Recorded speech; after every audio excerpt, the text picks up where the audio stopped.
Hey everybody, Max here. Today I'm going to be doing a recap of the 2020 hurricane season from my perspective. We're going to be going into each individual hurricane chase, doing the story start to finish with a lot of video that I haven't shown on the channel yet. So if you're into these long format chase videos, this is going to be one for you. If you just want to get right to the meat and see all of the most intense clips, go ahead and check out some of the other videos on my channel. Usually right after an event, I'll do a quick 2 to 3 minute video that just has all the highlights. Now, before we get into that, I just have a few quick things I want to go over to talk about that are exciting for the channel in 2021. The first of which is the camera that I'm shooting on. Now, this camera is a Sony a7S II, just a phenomenal camcorder for the price. This is replacing my old AX100, which I'm still keeping as a dash camera and just something to have on hand when it's needed, but this thing is a beast. And in order to edit the 4K footage that this thing is churning out, I also needed to upgrade my computer setup. For the past 5 years or so, I've been editing on a Lenovo or MSI laptop, and that's done me fine, especially when I was only doing 1080p. But now that we have these big 4K files, I have to upgrade the computer. I went with a full desktop build specifically made for video editing. I got a brand new 4K monitor and an additional secondary monitor to have for all my files and stuff. And on top of that, while I was doing all this, I figured I better update my office setup a little bit so that we can film videos. I don't do a ton of stuff in front of the camera like this, but in my past videos, I've just had the blank walls with like pictures and a towel hanging over the window. Just looked absolutely horrible. So now we actually have kind of a little bit of a set here, so it looks a little bit better. So those are the primary upgrades. As far as the chase season, I'm gonna be pretty available as far as work goes, so I should be able to be on most setups in spring. Then going into hurricane season, once again, we're gonna be live streaming just like last year. A lot of you really loved the live stream. It brought a ton of new people to the channel, so we're gonna keep that up, but only for hurricane chasing. Now, when it came to hurricanes, 2020 spared very few along the coastlines, especially in Louisiana. We intercepted 5 of the 6 landfalling hurricanes. The only one we missed out on was Isaias, which made landfall in the Carolinas as a weak category 1.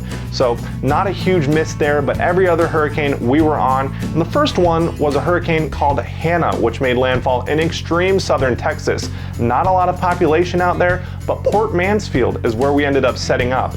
Let's go all the way back to a few days before this hurricane was even a thing and discuss how it went from potentially making landfall as a tropical depression, low-end tropical storm, to a high-end Category 1, borderline Category 2.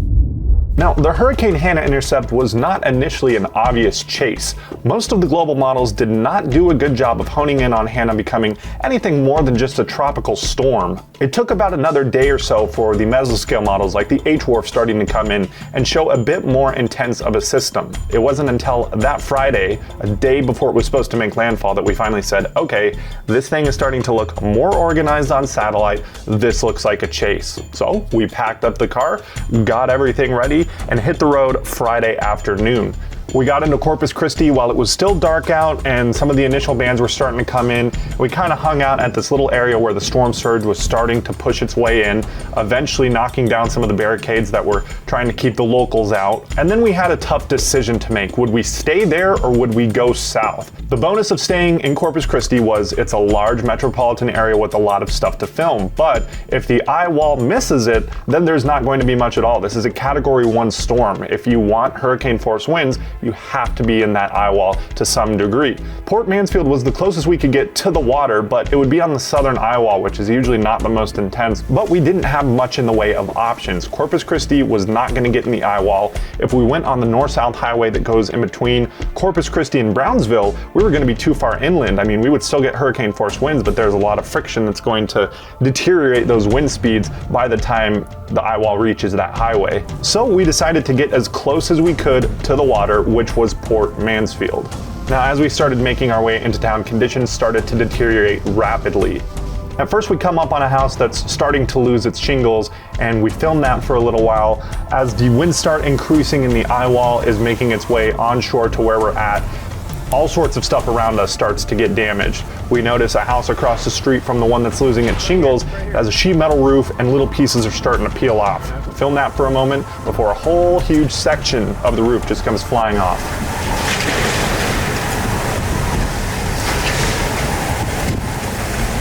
At this point, we were getting a little nervous because this community had a lot of houses that were built like that. So we knew there was going to be stuff flying around, and we kind of wanted to get to a little bit safer of a spot. And we did so by finding this little area that was on the north side of town and had these little structures. It looked like they had been recently built, and they were just 4x4 posts going to a 2x4 frame on top with sheet metal. And these things were no match. I mean, we're looking at a Category 1 hurricane. Wind speeds are approaching Category 2. We had 90-mile-per-hour winds in Port Mansfield, and these things just start coming apart one by one.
So after we had filmed those for a while, we just kind of did another loop or so around town, got the chance to stand out in the hurricane force winds, which is always an incredible experience. And then that was pretty much it. We were starting to think about driving back home. This was one of those chases where it was just go, drive straight down, not do much in the way of scoping because, you know, we didn't have that time, but thankfully it wasn't that strong of a hurricane, so we were able to just kind of ride it out in the car the entire time, drive around the entire time, and then make our way out of it very easily. In fact, as we started driving out of the eye wall and north back towards Corpus Christi, we were able to find an open Mexican restaurant to get food. So after that, we started making our way back towards San Antonio, where we were planning on spending the night. There were some tornado-warned storms along the way, but none of them did anything. And there we had it, our first hurricane intercept of the year. All right, so now we're getting into the peak hurricane season. It's August, and we already have another storm on the way called Isaias. Now, we decided not to chase this one, primarily due to the fact that it's all the way in North Carolina and it's probably to be a low-end Category 1, so we kind of let that one go. But not much longer after that, we start seeing some sparks of life in the Caribbean. These two systems would eventually become Marco and Laura. So here you're looking at myself and my chase partner, Evan Hatch.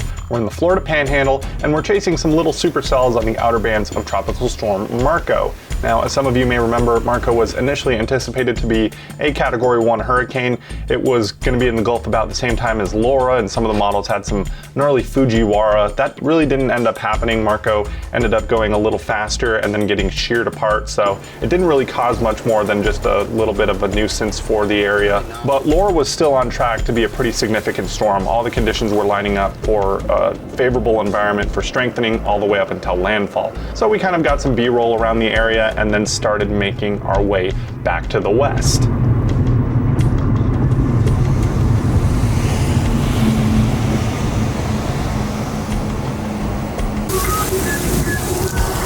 All right, so now we're getting closer to landfall. Here we are doing our last fuel up just outside of Lake Charles. In fact, I believe this gas station sustained some pretty major damage from the storm. But you know, you kind of got to get one last big fuel stop, get everything ready and prepared, and then find out exactly where you're going to be riding out the storm. And we kind of drove around Lake Charles for a little while, trying to figure out a spot before a friend called us and said, hey, we've got the perfect parking garage. It's downtown. There's a lot of light to film because, you know, the storm's going to be making landfall at night. And if you're in an area with no street lamps or anything, then, you know, you're going to have a rough time getting much of a shot. So we settle on this parking garage, and then it's pretty much just a waiting game. At this point, it's probably about 1 p.m. and landfall isn't supposed to happen till about midnight or 1 a.m. So we still got 12 hours pretty much to do nothing except sit around and wait.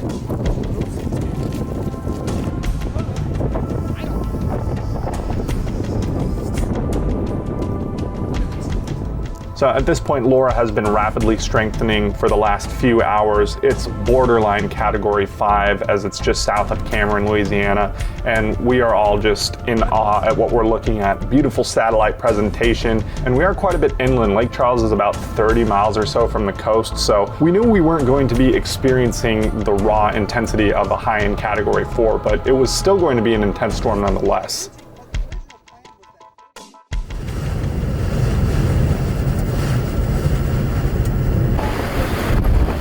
Getting some high-end Cat 1, low-end Cat 2 Definitely. stuff. Yeah, some of those gusts Some of these Cat gusts 2 are nice. Yeah.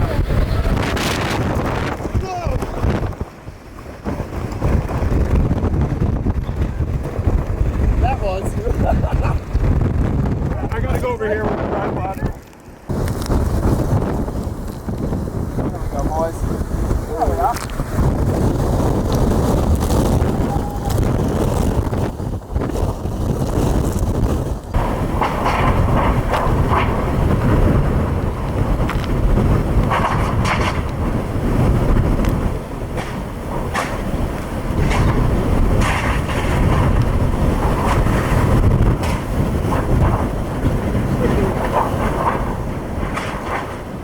Now we're setting up shop here. We're about 3 levels up in the parking garage, I believe, trying to get kind of a nice static shot as the eye wall is coming in. And you can actually see here, right as it starts to make itself known, you can see just this whoosh of wind come down the street, and you know you're in it at that point.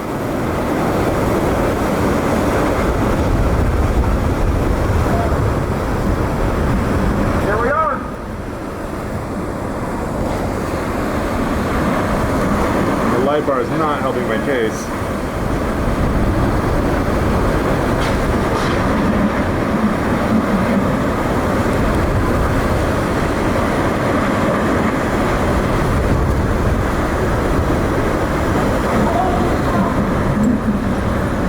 Bring it!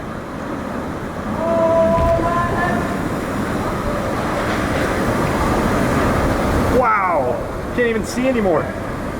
All right, so now we're starting to get into the thick of the eye wall. You can see my chase partner, Evan Hatch there. We're filming, adrenaline is pumping, we're craning our neck every which direction, making sure there's no debris flying at us, and then boom, we get hit by this first really big gust that's clearly well over 100 miles per hour, and it's about to start a chain reaction of all these windows starting to break. And even though the primary direction of the wind here is from the east-southeast, when you're in a downtown area, it can kind of come from a bunch of different directions. And there you just saw the first piece of glass break. All the panels start breaking at this point. You could hear each individual one. It was really eerie. Glass breaking.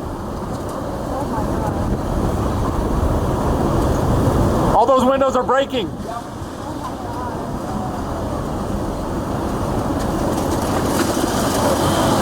So there just went a huge section, like 5, 6, 7 glass panels all at once.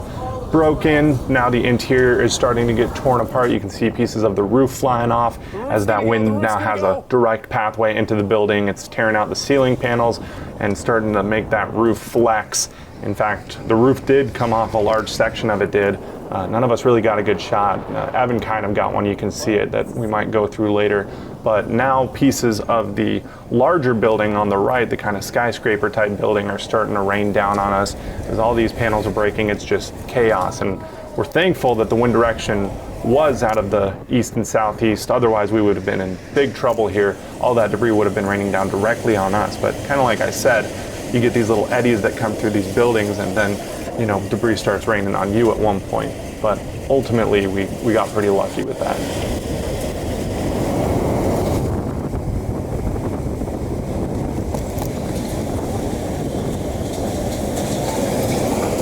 Here I kind of zoom in on the base level of the building. You can see windows still shattering there. Pieces of insulation and whatnot are swirling around, a little eddy. And then we pan up here and a big window blowout, littered with debris, just absolutely terrifying. You know, I was in Hurricane Harvey. That's probably the strongest hurricane I've ever been in. But this was probably a bit more of a scary experience because we were more exposed to the debris and you could see everything. In Harvey, it was hard to see. exactly what was coming down the pike. We only had one vantage that we could look down. Here we had a parking garage where we could see all around. And in fact, I'm about to get the courage or the stupidity to go down to the bottom floor and kind of work my way out a little bit to get a different shot.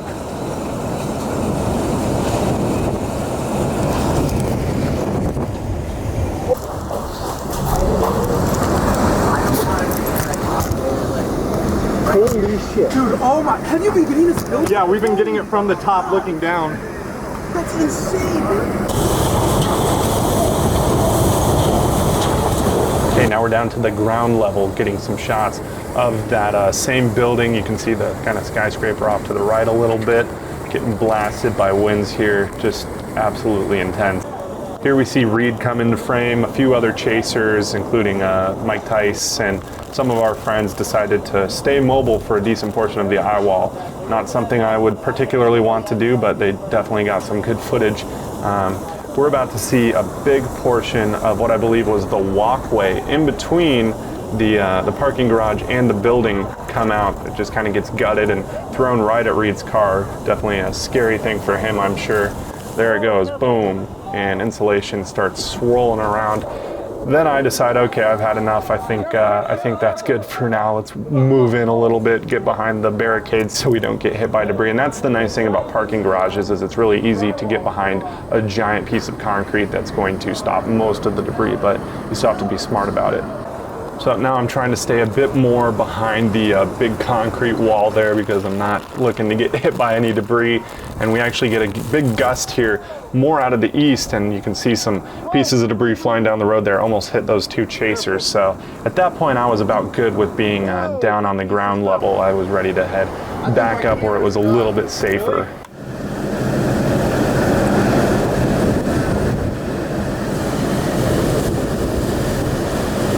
The interesting thing about this eye wall is we had a lot of ups and downs. We would go from Category 3, Category 4 wind gusts back down to what would probably be Category 1, about 75 mile per hour winds, just kind of blowing stuff around, and then you would just get hit with a giant gust and it would last for a while and then it would go back down. So it was an up and down type thing. Here's where the wind starts switching. We're starting to get further through the eye wall, and then we have the opposite effect happen on that kind of skyscraper-esque building where all those windows that have been blown out on the other side, now the wind's starting to come directly through those and bust the windows out on the opposite side. At this point, you have papers raining down, probably people's personal information, important business files, office chairs, pens and stuff. Just any normal thing that you would expect to see in an office is now shooting out of the side of this building at 100 miles per hour, landing in the parking lot, going probably half mile down the road. I'm sure there's documents from this building that ended up on the complete opposite side of town.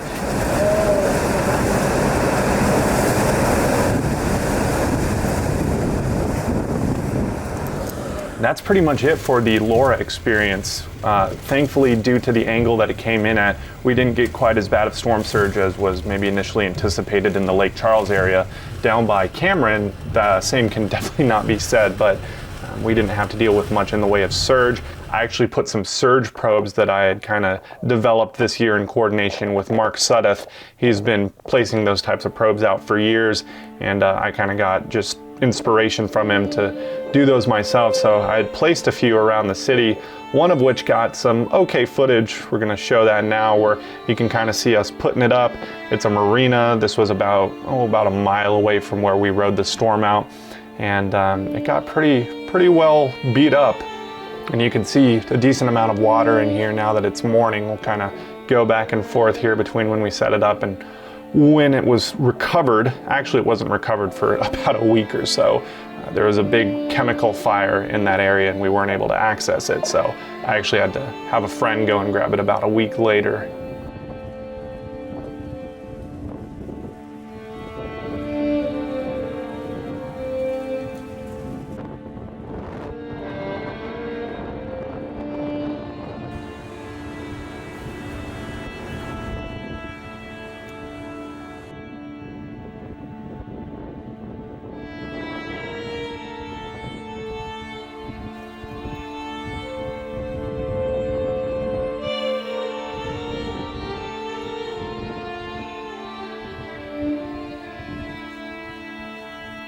Now, after that intense lure intercept, we were ready for a little bit of a break, and we got one for about a month until Sally came along.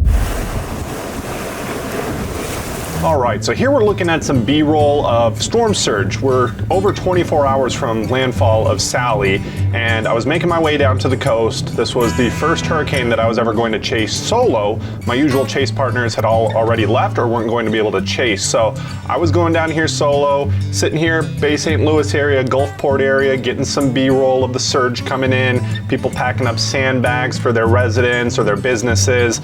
And this was once again a situation where most of the computer models didn't have a great handle on the storm. There wasn't a lot of steering flow aloft, and the storm was going into an area that had had some upwelling due to the previous storms. It took a long time to get organized. All those factors together just made a very tough forecast for the Hurricane Center and us as chasers. So initially it was supposed to be making a landfall around the Gulfport area, so we went and scoped that area out.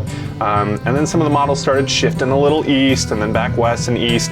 And we decided that we were going to go a little bit out of our way to the east because we wanted to be on the side that had the most surge. We wanted to be in the northeastern quadrant as you usually want to. So we actually took a little bit of a gamble at the time and went way east to an island called Dauphin Island. And we found that there was a really good suitable shelter there. We kind of were like, okay, this is gonna be our spot. We're not gonna tell anybody that we're here because everybody was still in Gulfport at the time. And it seemed like a great idea. We found a little hotel that was still open and they were gonna remain open. We were able to keep our stuff there. Overall, it was just going way too smooth for a hurricane chase. Everything seemed to be lining up perfectly. Then we woke up to see that the storm was not making the northwestward progress that we initially thought it would. It was moving kind of more due north and then would eventually get carried off to the northeast, meaning we would be on the western eye wall. And even worse, there was nothing we can do about it because we were already receiving tropical storm force winds, so they shut down the causeway that led to the island. So we were stuck there and just had to make the most of the storm, knowing we would probably end up on the western eye wall.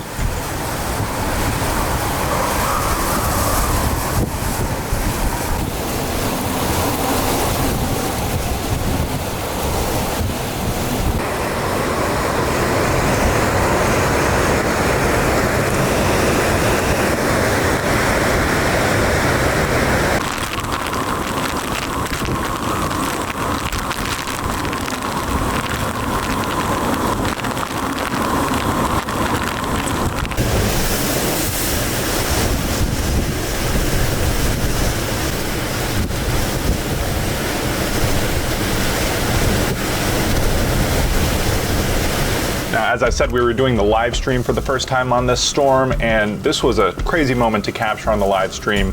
We actually had the first of many boat capsize right in front of our eyes here at the marina.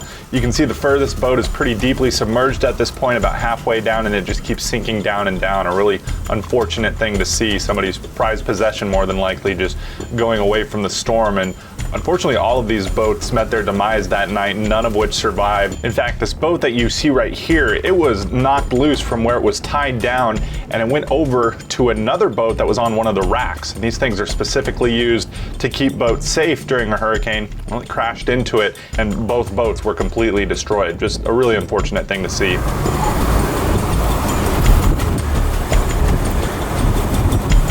We're on the far eastern side of Dauphin Island.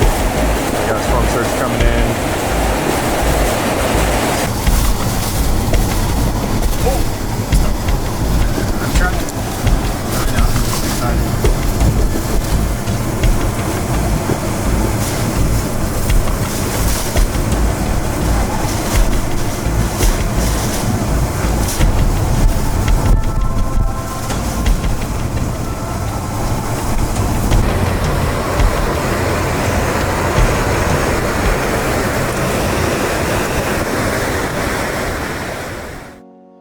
All right, so now we're moving on to Delta, and Delta was a bit of a lackluster storm just from a chasing perspective. Still a very historic storm in the sense that it was the first Greek alphabet storm to ever make landfall on the United States, and it went over an area that had already been decimated by Hurricane Laura a few months prior. But as far as the chasing perspective, we had to be very far inland because we didn't want to be down in that Cameron, Louisiana area where everything was already destroyed and we knew there was going to be storm surge. So we played it safe and went pretty far inland, and by by the point, you know, that it got to us, it was probably, I think it was still technically a Category 2, but we were really only getting Category 1 winds, and just, you know, not a lot happened, but we're thankful for that because that was the last thing that Louisiana needed.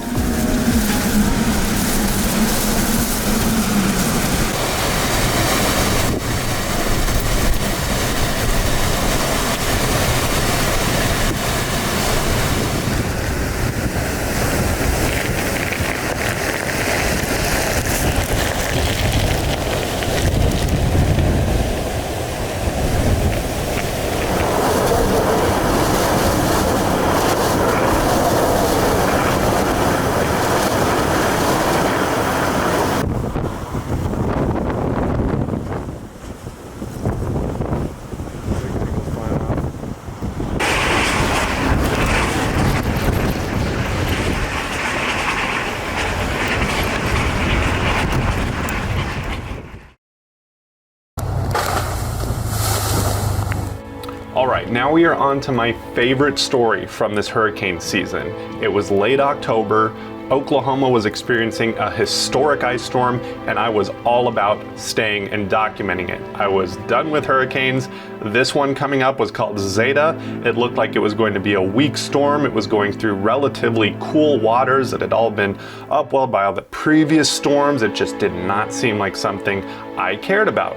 I was all in on the ice storm. And for 3 days, I went out with my regular chase partner, Evan Hatch. We talked about it very briefly. Oh, what if we were to make a haul down to the coast? But it just didn't seem plausible. It didn't seem likely. So it was the third and final day of this ice storm. I had been up all night shooting, all morning shooting, and was ready to get some sleep. So I went to sleep in the afternoon, slept through the evening, overnight, woke up at 4 a.m. to a satellite image that I was just not expecting at all. Zeta was looking extremely organized. It already had an eye. It was having deep convective bursts all around the center, and it was just looking like a storm that I needed to be there for. I quickly pulled out Google Maps, saw how fast I could get down to the coast, and knew if I left right then and there without any hesitation, I could make it just in the nick of time. And that's exactly what I did. I jumped out of bed, put everything in my car as quickly as I could, try not to slip on the ice and snow, and drove down to southeastern Louisiana.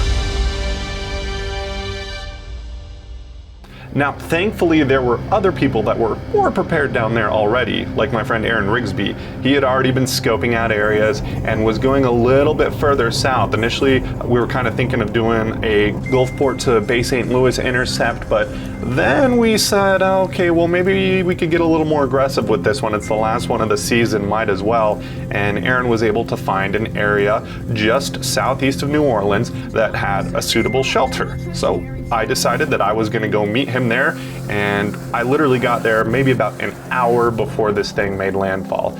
Now, this storm ended up giving me some of the most dramatic hurricane footage that I've ever shot, and it was during the daytime.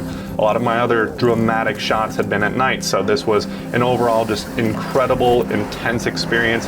Horrible that it had to be Louisiana. They did not need this. But I'm just going to let the footage roll here. Enjoy my last hurricane that I documented in 2020.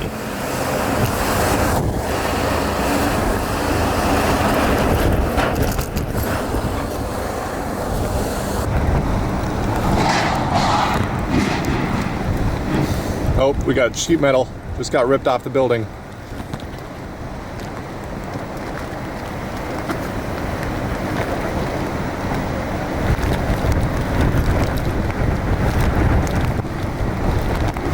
Oh, there's a four-wheeler here that's just being pushed by the wind.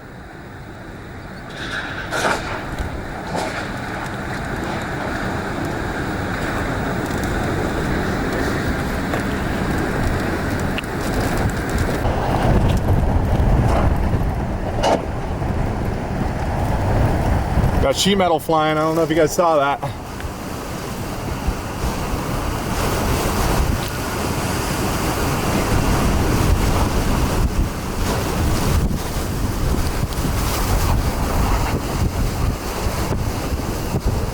Here we go.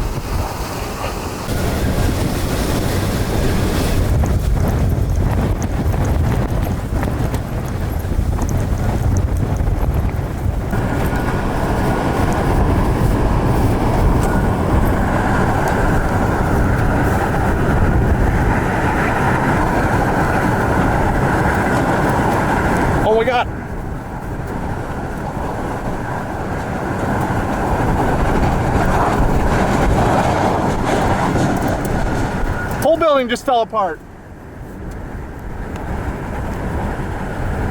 Oh my God.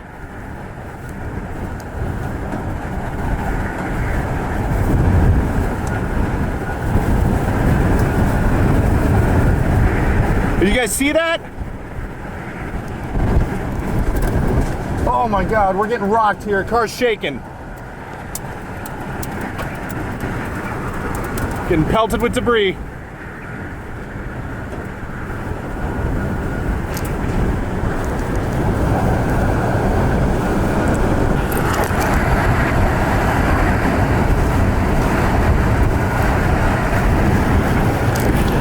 We're north of Port Sulphur. We're in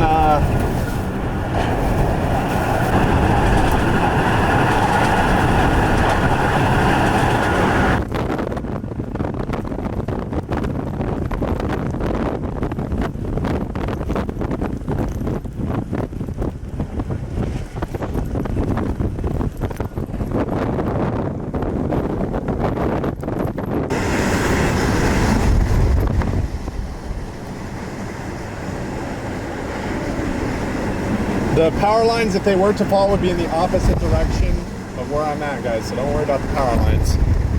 Oh, speaking of power lines, they are falling.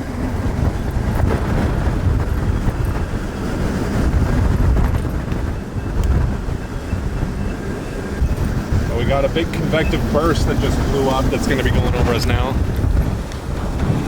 Oh! Rest of the roof's going. Rest of the roof is going, guys.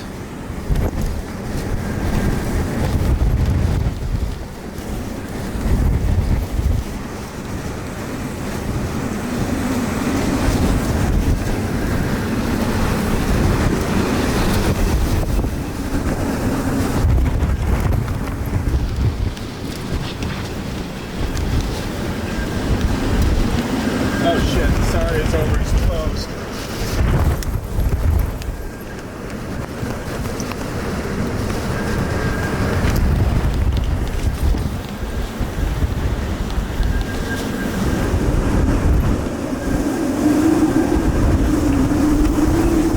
Oh boy.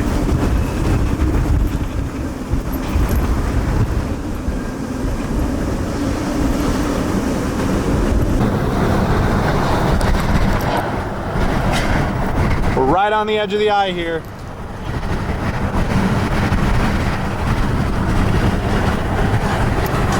It's clear right there.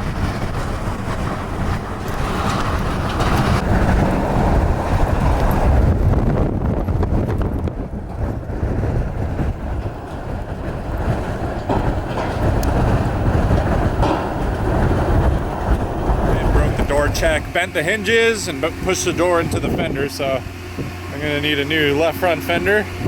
Aaron over here suffered a broken window.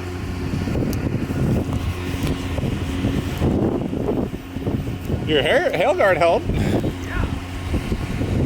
Glass on top too. Yeah, so we both suffered some vehicle damage. Oh, nice. Yeah, there's gonna be a lot of glass in there. I had a roll of Gorilla Tape which covered half the window. I don't know what hit it. Something big hit it. Still have all my glass, thankfully, but... So after filming that video of the damage to my fender and the hinges and the door check, I got on the interstate to start heading home, and what do you know? I also had a flat tire, probably from running over a nail or something, so I had to stop and get that fixed up. But all in all, a small price to pay, especially when you see somebody's home or business destroyed by a hurricane like we saw here. This is actually a bar. It's called the Myrtle Grove Bar. And I've been trying to get in touch with somebody who might know the owners, so maybe we could set up some type of fundraiser to help them out, but I have had no luck so far, and the number to the bar itself is obviously disconnected. So if anybody has any insight there, we'd love to try and help.